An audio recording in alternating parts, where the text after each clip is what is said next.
Hello po kapamilya, time out muna tayo sa ating garden at kailangan po nating mag-extra income. Ayan po yung ating ginagawa. Basta pagka makapananghali kapamilya, kailangan po nating mag-extra income.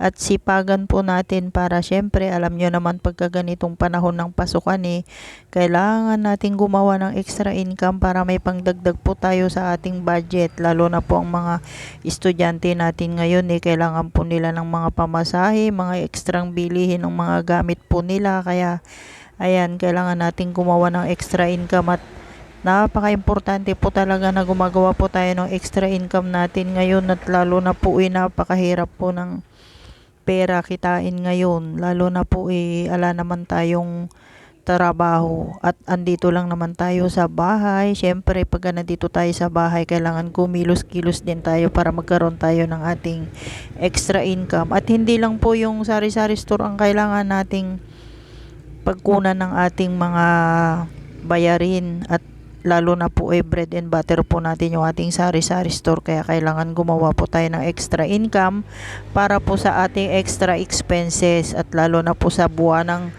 bill natin, hindi na po yan mawawala. Kailangan pong naka-budget po yan. Ayan Hello po kapamilya, kamusta po kayo? Ayan po yung ating biniling mushroom at lulutuin po natin, gagawin po natin itong chicharon.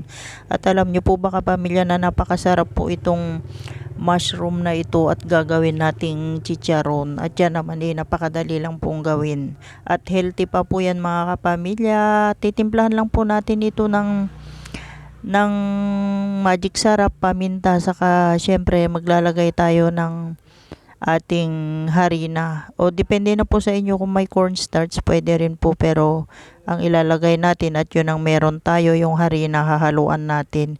Pero timplahan po muna natin bago natin i-coat sa harina yung ating mushroom kapamilya. Ayan na po, na-coat na natin yan nung ating harina at pinapainit natin yung ating kawali at ready to fry na yung ating mushroom. At yan naman masarap na gawing chicharon kapamilya at yan healthy po yan pagka ginawa nating chicharon kaysa kumain po tayo ng chicharon. Ayan at niluluto na po natin yung ating mushroom chicharon mga kapamilya at yan napakasarap po at napakadali lang po i-prepare nitong mga ganito kapamilya at syempre healthy pa po yan.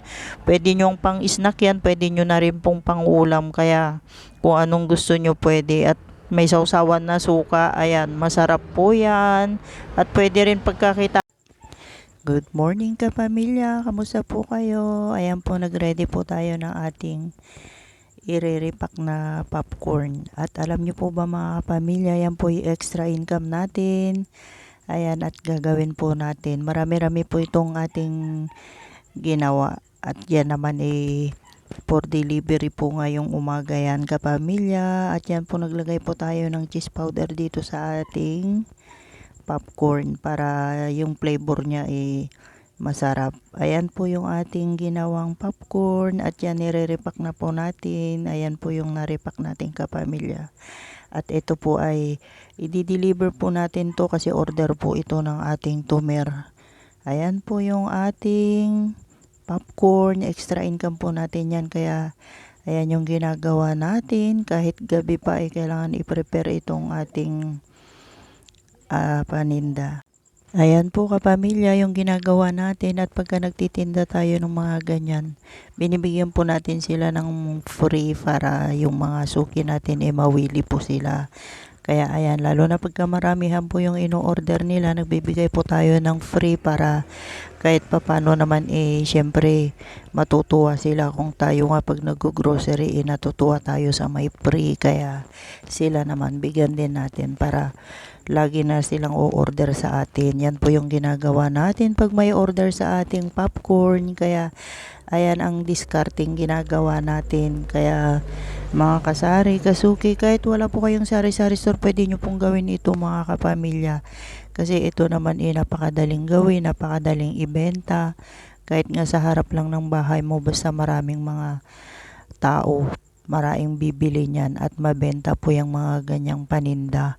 Kaya ayan kapamilya, piniprepare na po natin ito at i-deliver po natin pagka may time na tayo mamaya-maya. Ayan yung ating i-deliver mga kapamilya. Kaya kailangan po sipagan po natin para dito sa ating extra income. Kahit na late na sa gabi at madaling araw, kailangan gumising para ma-prepare po yung ating mga kailangang i-deliver. Kaya yan, mas maganda po pagka ready na sila at oras ng deliver. On time po tayo nagdi-deliver.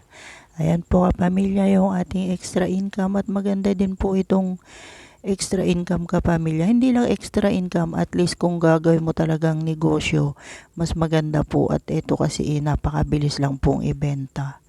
Ayan kapamilya yung ating mga nagawang popcorn, o di po ba? Ayan, at tiyaga-tiyaga lang po talaga.